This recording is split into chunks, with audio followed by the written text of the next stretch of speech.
Save big money on your next painting project. Menards carries Purdy paintbrushes, roller covers, trays, and paint kits to help you get the job done right. Purdy brushes are handcrafted in the USA and are the #1 brand preferred by professionals. Save big on Purdy painting tools at Menards, America's #1 home improvement retailer for customer satisfaction according to J.D. Power. For J.D. Power 2024 award information, visit jdpower.com/awards. Save big money at Menards.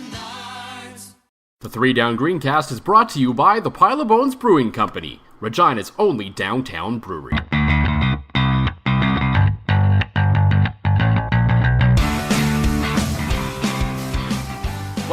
So there's been a lot of news this week about some things the Saskatchewan Roughriders have may or may not been trying to shut down, and we can't confirm or deny whether this podcast is one of them, but either way, we can say that whether the Riders want this podcast to go on or not, and the answer is probably not. I feel like, Joel, we might have some credibility, whatever credibility we lose from having me on this podcast, it's going to, cancel out from our guest we're going to have on in a little bit here. Yeah, and normally we don't have guests on this podcast, but we do like to break our own rules from time to time, and we felt that, there's a big change coming in Saskatchewan, and Derek Taylor of TSN will be taking over as the voice of the Riders here in a little bit, as he'll be the voice going forward, and because he's likely going to outlast everyone in football operations and any players, it's probably good that we get to know him a little bit and let Saskatchewan and the CFL get to maybe know him on a little bit of a different side. So we might as well bring him on. Plus, everyone loves DT. I don't really know anyone that doesn't, quite frankly. So it's true. And so that's going to happen. We will touch on that NFL situation. A little bit of a weird situation going there. And we're going to talk about the surprising but not so surprising implosion of the AAF and what that means for the CFL and what it specifically means for John Fraser, because there's an interesting name out there now that might be able to return to the league that I know will very much excite Mr. John Fraser. I can't wait to hear it. Before we get into all that, John, what's in the glass this week? Tonight is a rum night. So in the glass this week is a Caribbean rum called Pirate. It's been a very hectic couple of weeks at work, so I like to celebrate with what is really my most top-shelf rum. Comes with a cork. Just basically it is, if you like rum, it is heaven in a glass. If you mix it with Coke in my presence, I will stab you in the face.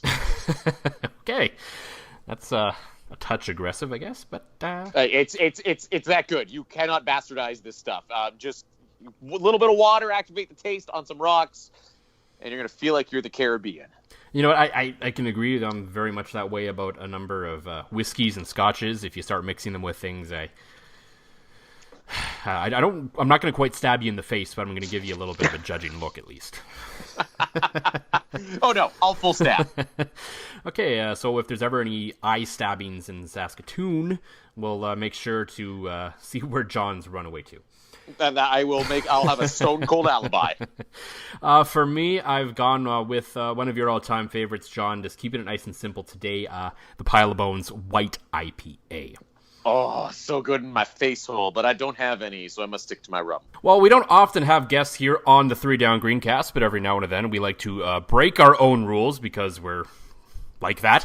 And we figured we might as well get to know a guy who's going to be spending a lot of time in this province now. You know him well from his days on the CFL on TSN. Derek Taylor, new voice of the Riders. I'm sure that feeling must still be sinking in a little bit there for you, Derek. I can't wait to let the whole province of Saskatchewan know my voice. They're going to love me. Go Riders! Yeah, it's still pretty unbelievable that somehow through all the competition and all the circumstances that had to transpire for me to be ready to take this job at this time that it actually happened to me. It's amazing. What transpired? I know you and I have talked for a while. We've exchanged thoughts on each other's play-by-play stuff. You know, you and I have had a relationship going back a couple of years now. But yes. was it they approached you, or did you hear that this was going to come available and you shined up the old resume, or how did it all go down, Derek? Well, when Rod Peterson stepped down in January, I thought, oh, wow, look at this.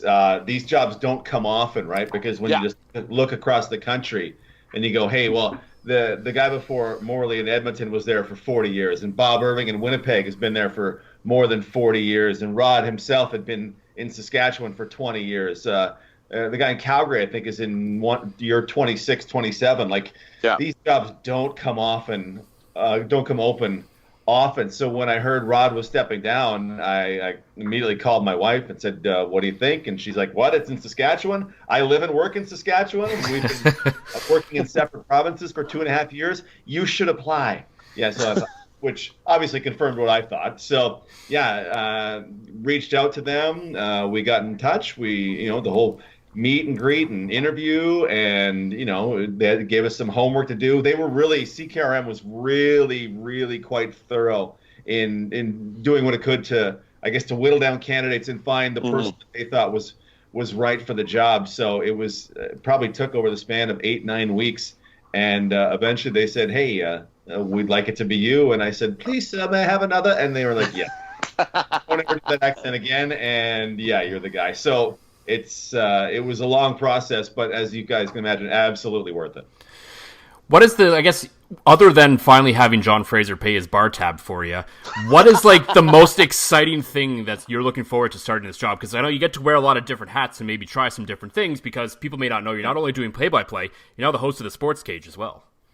Yeah, and I think, honestly, it's being able to do the play-by-play is just, if you've done it, you know exactly what I'm talking about. It's just being there and being on the front lines of it and riding the emotion of the game, and not only riding it, but you're responsible for describing it to people who can't be there. It's fantastic. It really is a big test about how much of this, these 24 people can I see at once, and how can I describe it, and what can I describe to people, because what do they absolutely need to know? And then working with a new partner in Luke Mullender, and in the 9 years I did Manitoba Bison's football, I probably worked with 4 or 5 different play-by-play guys, from my buddy Matt Rollison to former CFL players.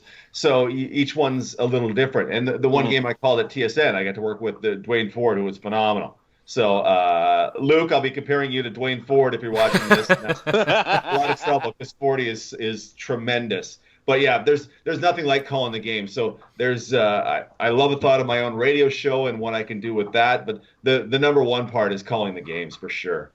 Yeah, I think the number one piece of feedback I know that we've talked amongst ourselves and several other CFL fans, including Professor John Miller on Twitter, of course, the infamous Twitter personality.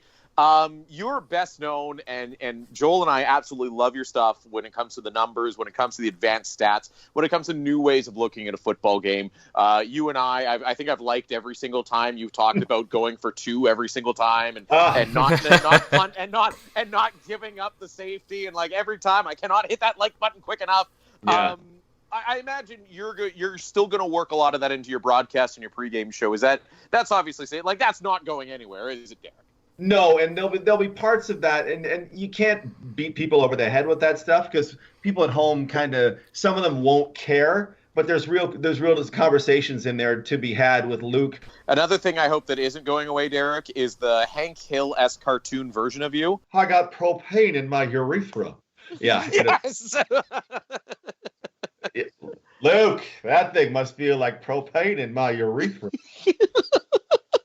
Will be. I cannot tell you, people know me because of that segment, and honestly, probably a healthy part of why I'm in this job is because of that segment. And yeah, there's a lot of hard work on my part, because last year there was 13,000 plays I had to go through. But so much of the credit for that is due to the original producer of it and all the editors that took care of it. Because if the original producer, a guy, his name was Poria, if he doesn't come back with, you know what, I think it should be a cartoon, and I think it should have this graph paper style, and I'm going to have this music go in the background. If he doesn't come back with a cartoon, and it wasn't other producers who said, oh, he should be in a lab coat with a little TSN logo, that segment, and all the players should be cartoons. Players love their cartoons. If those people don't come back with those things, this thing isn't nearly as big a deal as it turned out to be, and maybe I don't end up in this job. So honestly, a lot of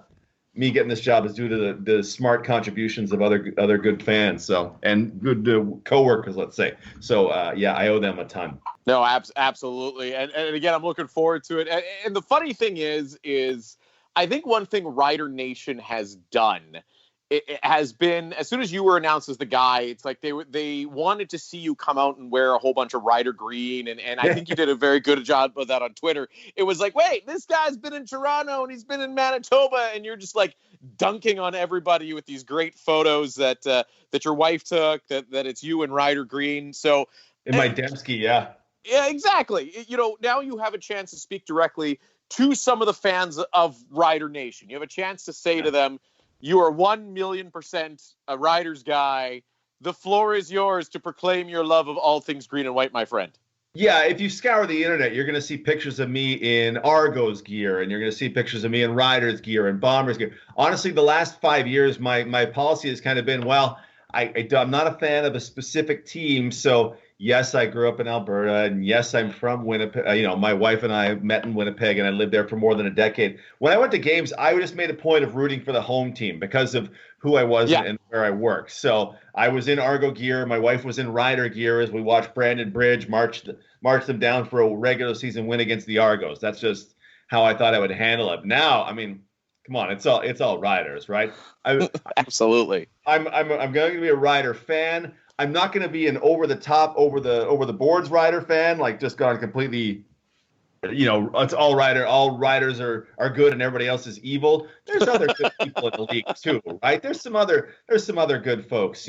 Bo didn't go to the Riders in the offseason. Still a good dude and still a pretty great player. So we're going to acknowledge that the other ones exist, but we're going to be all Riders. I can't wait to get into breaking down Jacoby Cofield stats. That'll show. How Dan Clark was an all-star for me last year. We're going to get into stuff like that. Oh, I'm absolutely looking forward to all of that. Especially I will be the first one now. You kind of I've seen your episodes of the details about Zach Collaros and the fact that Zach Collaros has been, was once an MLP candidate. He's now much less than that here in Saskatchewan.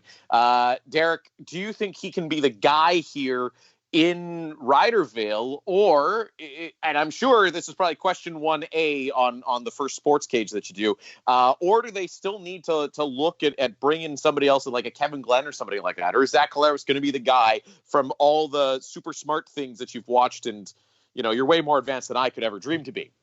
So I wonder if I'll always be kind of stuck, because 2015 was the first year I started tracking CFL games. If I'll always be stuck with this picture of 2015 Zach Collaros in my mind, because he was so phenomenal. And on my Twitter at DT on SC was a piece I did at the time. He was en route to a historic season, like Casey Printer's first season level plus 10% more, which anybody who remembers Casey Printers remembers how awesome he was in his first go-round in the CFL. Yeah. So I wonder if my own biases will leave me stuck with that version of Zach and always thinking he can get back there. Like you said, last year it was not particularly good. He didn't play the full season, but if they don't have a backup for Collaros, that's nuts, because, I mean, how many times did he end up missing time with injury just last season? Yeah, absolutely. And what's the overriding concern about Zach Collaros? Oh, another head injury, because the league decided to let people crush him in the skull. So just for the sake of the league would let teams crush Zach Collaros in the skull, you need to have a backup. And maybe work on the rules that somehow allow you to miss the call blatantly headshots on Zach Collaros. This is my Riders homerism coming out now. Stop letting them hit Zach Collaros in the head, please, God, for his own concern and for the greater good of the game. No, I'm with you, and I love the passion coming out with it. Maybe he needs to go back to, remember when Steve Young wore that like giant foam thing on top of his hat. It was like on his helmet. That's like called a pro cap. Yes. Whatever it was called, it was just made out of like foam. Like I feel like we need to find some, like, maybe you convert a giant Riders cowboy hat into it, but I feel like we need to find one of those for Zach Collaros. That'd be fantastic. I would settle for, and I'd be very curious to see, because the Riders were kind of the way they handled their receivers leading into last season, and they had all these young receivers once the season started because everybody got cut. I kind of wonder if they'll look at what Hamilton did and speaking of Hamilton, where he came from, Jeremiah Masoli, and using more 6 linemen and a fullback and a little more max protection because, man, did that ever turn Hamilton's offense around. They took Masoli, who was fundamentally an inaccurate passer in his entire career leading up to last year, and they went, you know what, 7-man protection. Masoli can sit in the pocket. We have receivers to get open. He's going to throw 50% deeper than he did the year before and just bomb that thing all over for Hamilton. So I wonder how much Saskatchewan would go, oh, you know what, a fullback and an extra offensive lineman, and Zach could feel like he's protected because you've seen points of that, in his time with the Riders and the end of his time with the Ticats of like, okay, I'm not sure that I'm going to be kept from being clobbered here. Maybe some of that comes into the offense and things prosper. I mean, if you use William Powell as a blocking back, you're not doing it correct because that dude's a runner. But maybe there is something to be done there on second down that makes Zach feel better about himself and can get him back to 2015 because I can't stress how great he was and how much I still think of him in that level of regard. I think in my top 40 ballots for our top 50 show, we do a 40-man ballot at TSN. I forget how high I had Collaros, but he was on there because my expectations for him are very high. No, you're absolutely right. I love the point there on what Mazzoli's doing, and we've discussed the offense quite a bit with you here, Derek. What is it that makes this defense so good from an analytics standpoint? What is it that you see and you read into that? I mean, the eye test, they obviously passed the eye test. You look, you see speed, you see physicality, you see everything you'd want in a football defense. Is there something that the numbers indicate, or is there something that just maybe the common man doesn't see that really acknowledges just how damn good this defense is and will be? Well, and it's going to undergo a big transition, so all of this may be invalid because Chris Jones is now gone. But the last couple of years, how they've been able to get pressure with just 3 men rushing, because of tremendous defensive ends in Charleston Hughes. And I'm going to forget his name because he went to the Bombers. But I think I love it. Willie something, I forget. But between like Willie Jefferson and Charleston Hughes were able to get a amount of pressure on just 3-man protection, which allows guys to drop and cover zones or however they want to do it. So it was their flexibility the last couple of years because of guys like that. So you take out Willie Jefferson. A.C. Leonard is still – I thought A.C. Leonard last season did some fantastic high-impact stuff. Obviously, Ottawa leaving him out when the playoffs came around didn't. But Micah Johnson in the middle is going to crush people. So they're going to be able to get pressure with that front again and then have all those options. And it was their ability to put in guys who – I mean, Ottawa discarded Lucius Purifoy. And that dude is fantastic.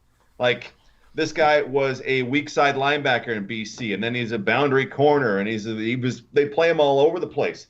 In Ottawa, then they cut him. Saskatchewan goes, and maybe it was some personality thing, some locker room thing, I don't know. But Saskatchewan's like, snap, please come here, and he comes and he fits in immediately. He's a stud starter. So it was their flexibility the last couple of years. Ed Gainey last year. Yes.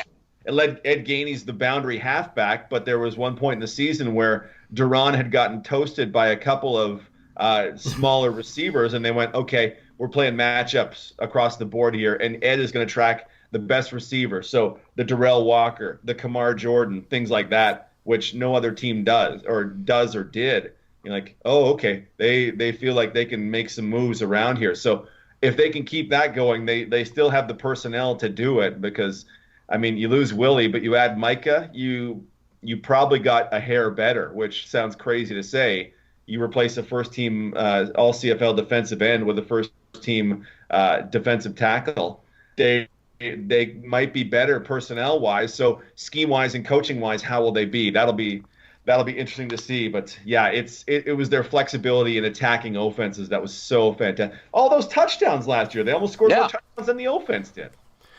Yeah. We talked a little bit about this on this podcast about how, especially defensively, it all starts up the middle, and I think that's why Mika's going to be able to open up some big things for all the defensive ends. But at the end of the day, all this falls on the shoulders of Craig Dickinson, and this is going to be his first crack at the can as a head coach. By all accounts, a great guy. I've had some dealings with him. What are you expecting from Craig Dickinson as first-year head coach after such a long go? Yeah, I honestly have no idea what to expect. Like, people I've talked to said, you will love him. You'll love dealing with Craig Dickinson.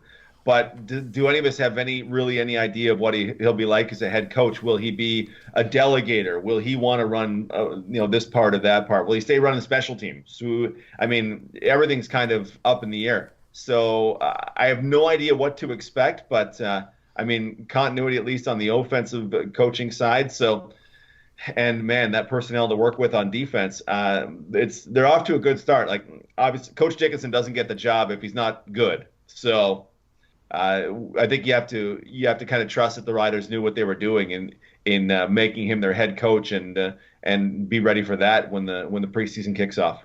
They were handcuffed a little bit thanks to the new football operations cap, kind of making these moves a little bit, I think.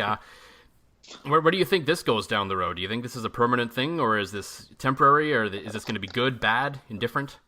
I think once the league installs it, it's probably going to be permanent. And everything's about competitive balance, right? The salary cap for players is about competitive balance. But Saskatchewan is a franchise, the Riders, that, I mean, presumably way more money than everybody else, right? When you see the nonstop layers upon layers of jerseys at the stadium you go to the Rider store. My wife lives in Saskatoon. You go to the Rider store in Saskatoon and you go, oh, I can look at all this. It's just this wonderland of green paraphernalia and memorabilia. You're like, wow, okay, the Argos do not have something comparable. I can confirm, having lived in Toronto, there is no comparable store for the Argos. So it's to keep things kind of even. And I get why they do it, because, to force, poorer teams to try and keep pace in that arms race, but you could end up losing one. So it works against the Riders, but I think it's probably here to stay. Some players have floated the idea with this whole ratio talk going around now that maybe that should apply to the football operations department as well.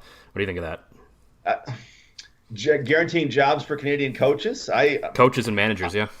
Yeah, I'm not against that. Ratios can always be manipulated, though. I think is the big thing to remember. Like, there's a ratio. There's got to be 7 starters, but where do they end up putting the Canadians? Okay, well, 3 defensive interiors, the field side wide receiver, safety. Okay, we're up to 5. You're going to be my kicker punter, which isn't starters, but you're going to be that. Fullback is going to be Canadian, middle linebacker and nose tackle. Okay, well, there's the 7 shoehorning spots that we're going to put our Canadians in. So there's ways to work around stuff like that. Anything that gets more Canadians jobs in the CFL, I'm in favor of it in the front office, because we root for our own, right?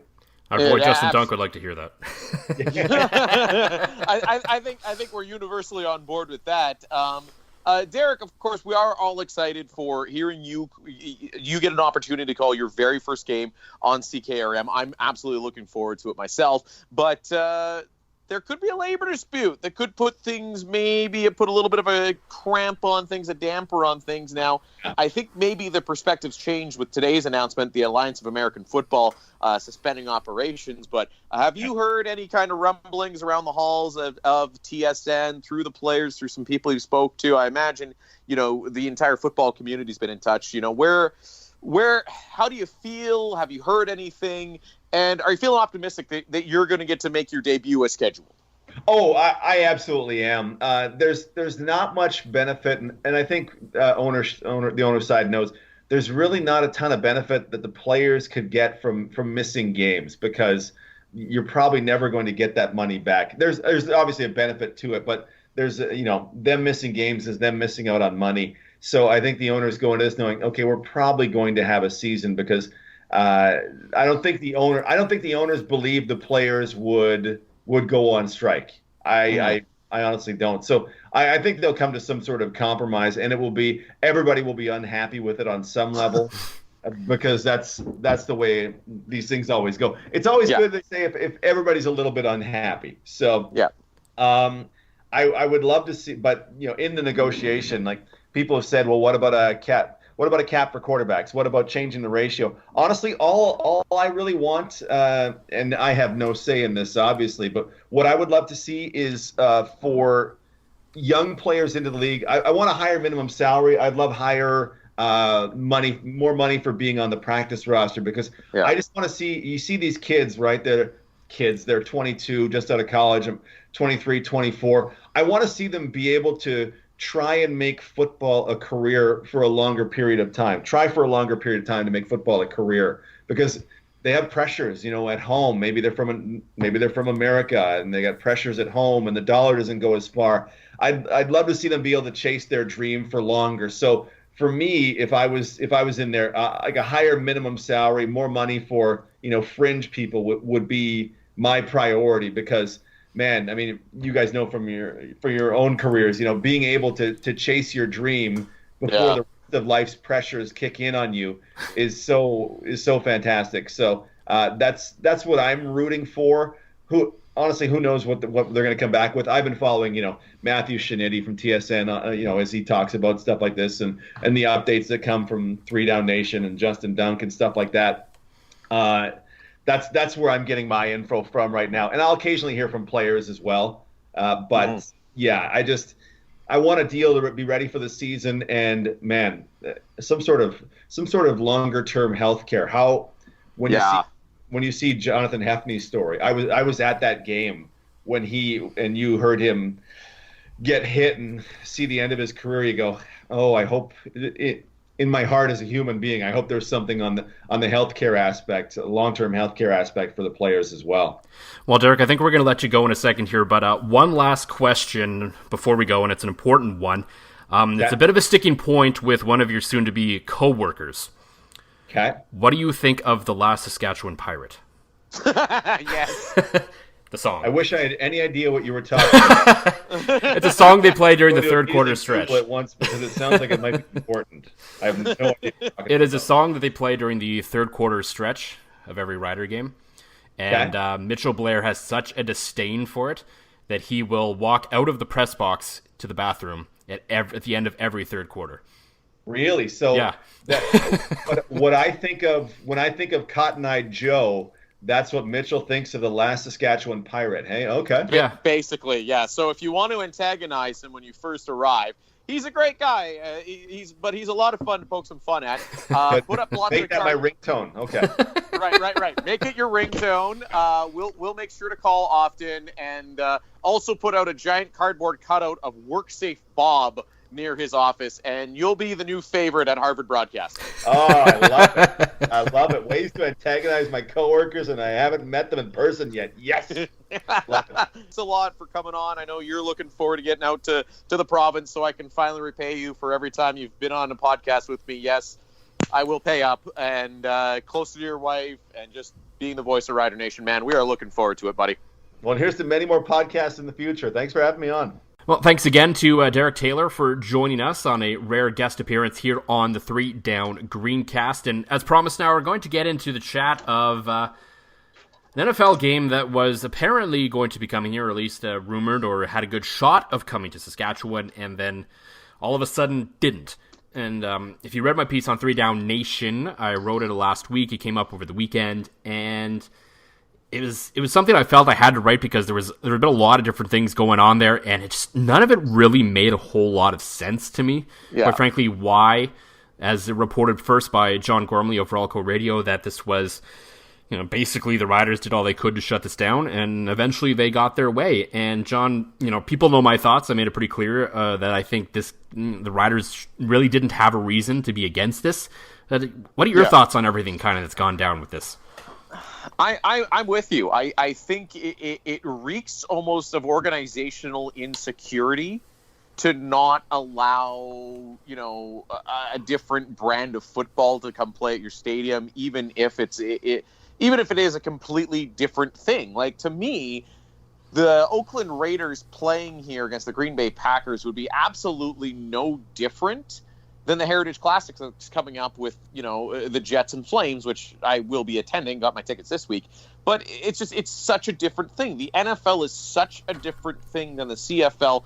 It's just funny to me that they would be the ones to stand in the way. And I think even just with that, I mean, obviously the public still loves them, but the number one complaint I saw from some of my NFL fan buddies is like, hey, we're going to be paying taxes. You know, our tax money went into this stadium on a provincial level only to have an organization that was the smallest part of funding the stadium.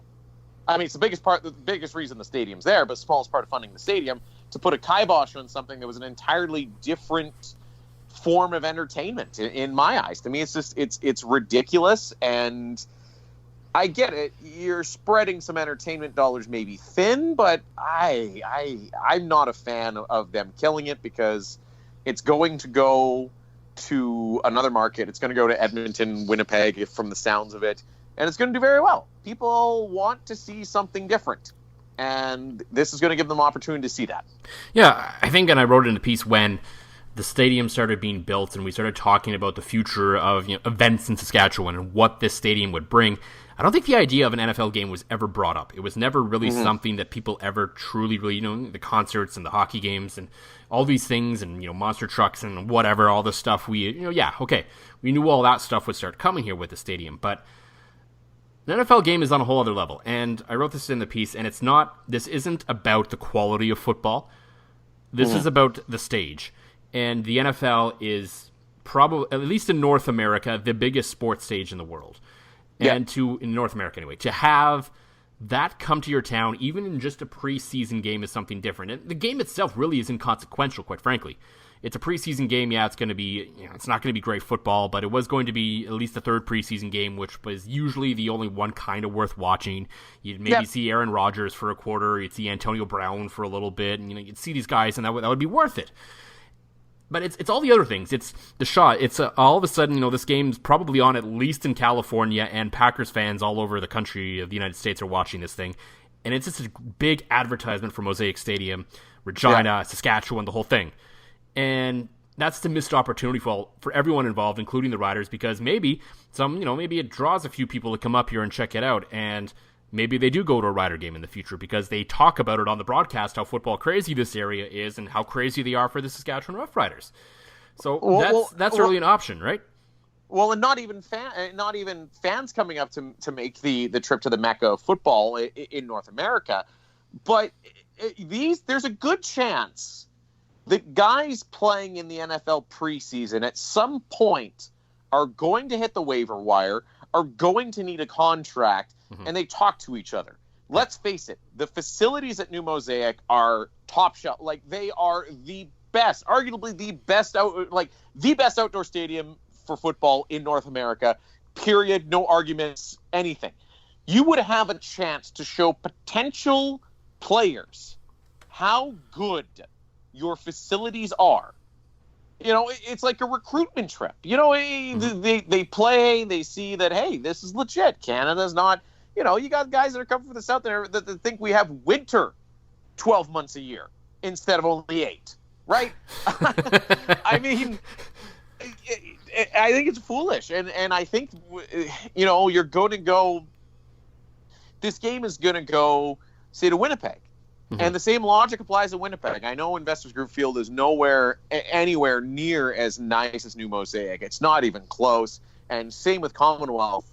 But you're getting a chance to show off your city, to show off your stadium, to show off your facilities to guys you could be trying to sign in weeks after that, months after that. I think there's so many reasons it's a bad idea to stand in the way. And yeah, there's just I could come up with list after list, the money, the blah. I'm just blah. So So in the piece, I broke down a lot of different reasons why the Riders are apparently against this. You can read it in the piece if you want, because I'm not going to go into all of them right here.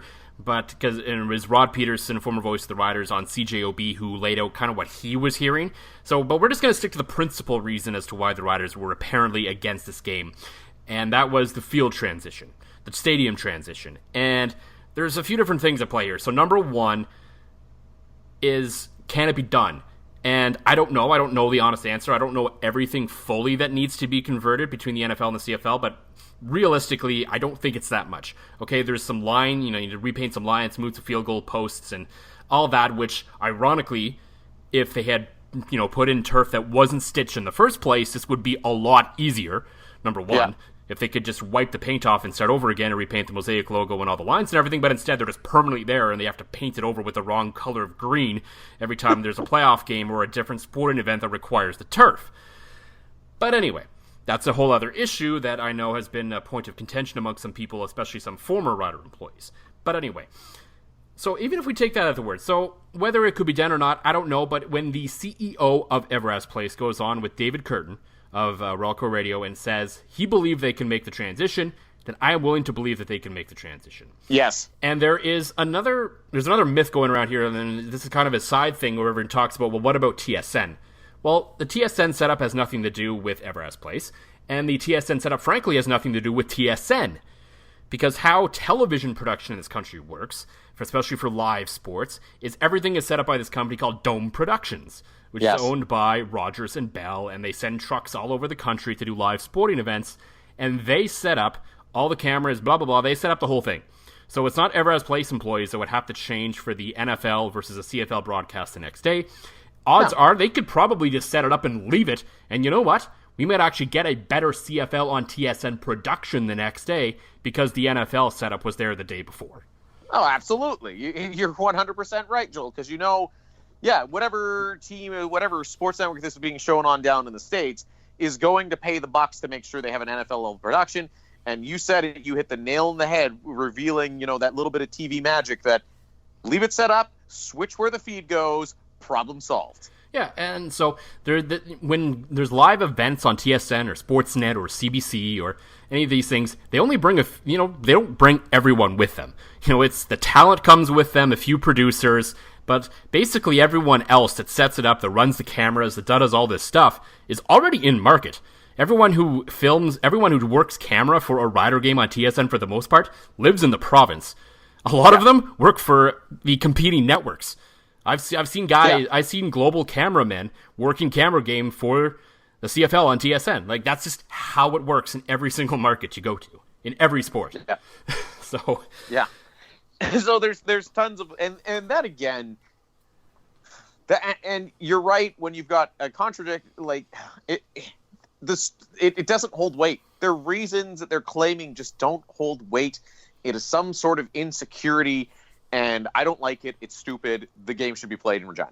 Yeah, and it would have brought a whole different fan to the game, because quite frankly, there are a lot of football fans, I think across the prairies, who may have traveled to come watch this game that don't necessarily go to CFL games, and they would have had the chance to experience Regina and the stadium and all that when they maybe wouldn't have. But moving on, there's another group of players and teams that won't be playing in Regina this weekend or next weekend or anytime soon, and that's the Alliance of American Football, as surprisingly, but not surprisingly, it looks like the league is on the way out already.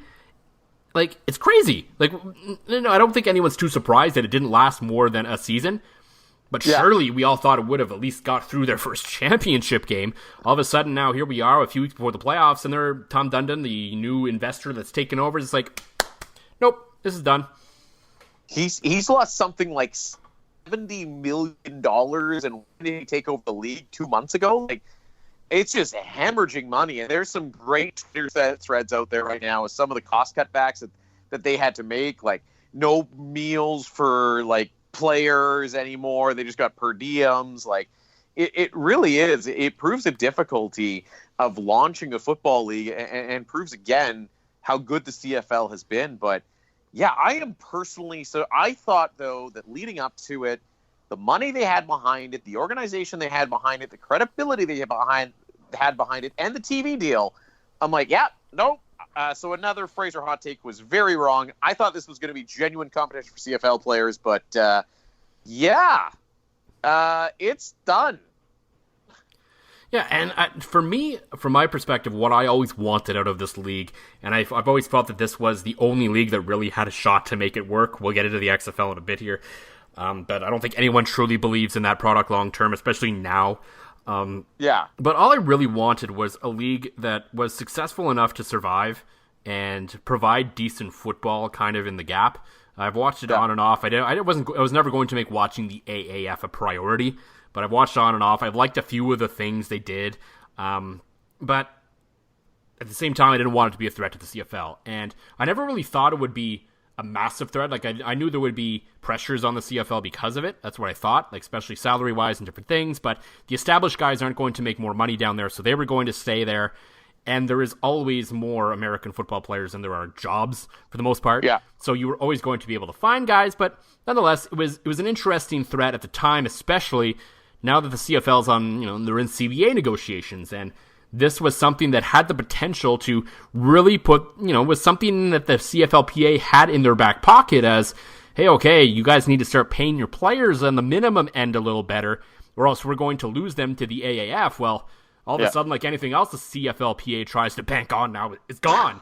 And like it seems like that union can't ever catch a break. And now, if you can try to push the XFL, but that's not till next year, and I don't really know if the CFL is going to take them all that seriously. So this, to me, the biggest thing this is now is, what does this mean for the CFLPA and the CFL, negotiating going forward? I hope the league doesn't say, okay, we don't need to, we can keep our minimums the way they are.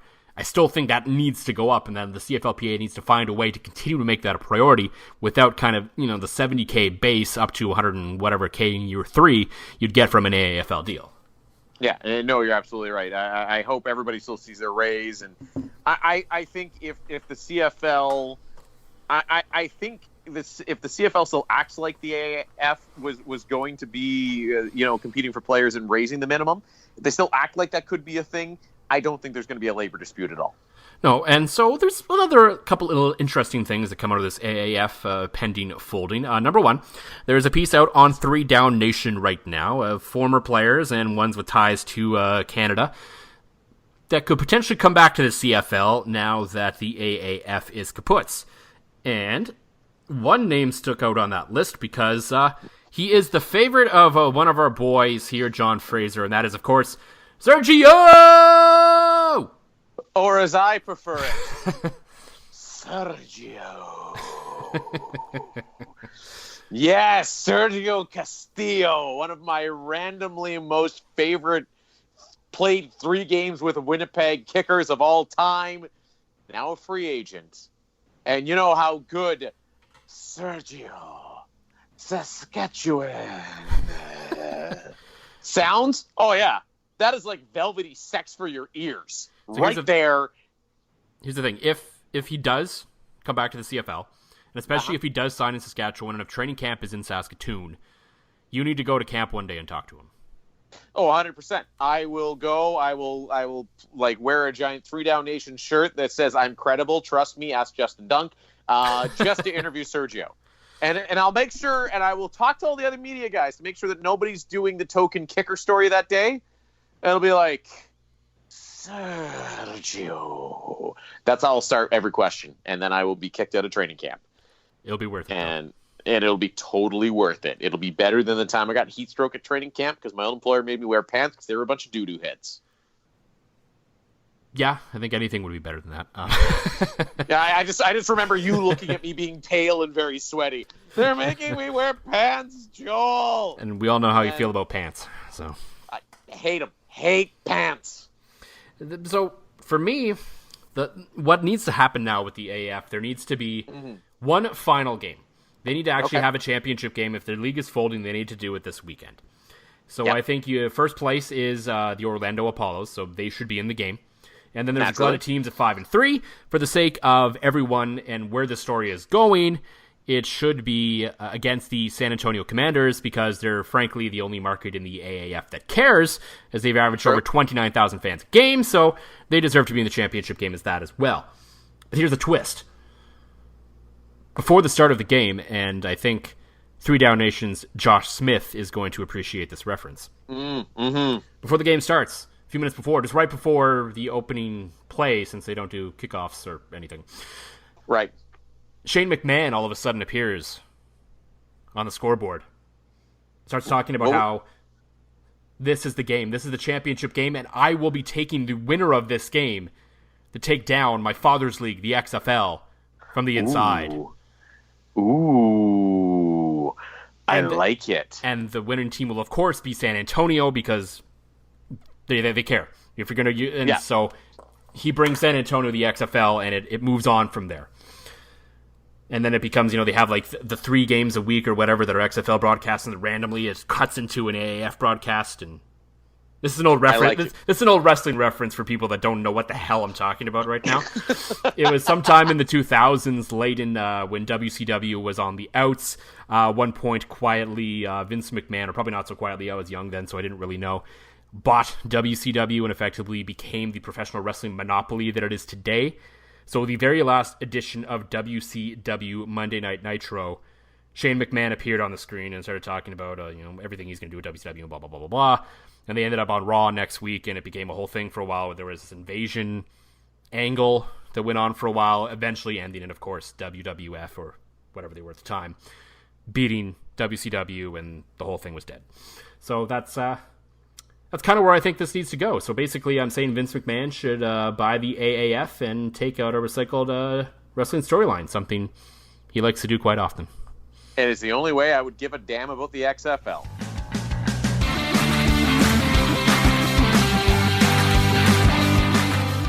Save big on all your back-to-school needs, all in the Baker's app. Get tender USDA Choice untrimmed beef brisket for $2.99 per pound, limit 2. Then get 10 for $10 during our sale on items like Lay's Stacks, Rice-A-Roni, and Sparkling Ice Sparkling Water, all with your card. Shop these deals at your local Baker's, less than 10 miles away. Or tap the screen now to download the Baker's app to save big today. Baker's, fresh for everyone. Prices and product availability subject to change. Restrictions apply. See site for details.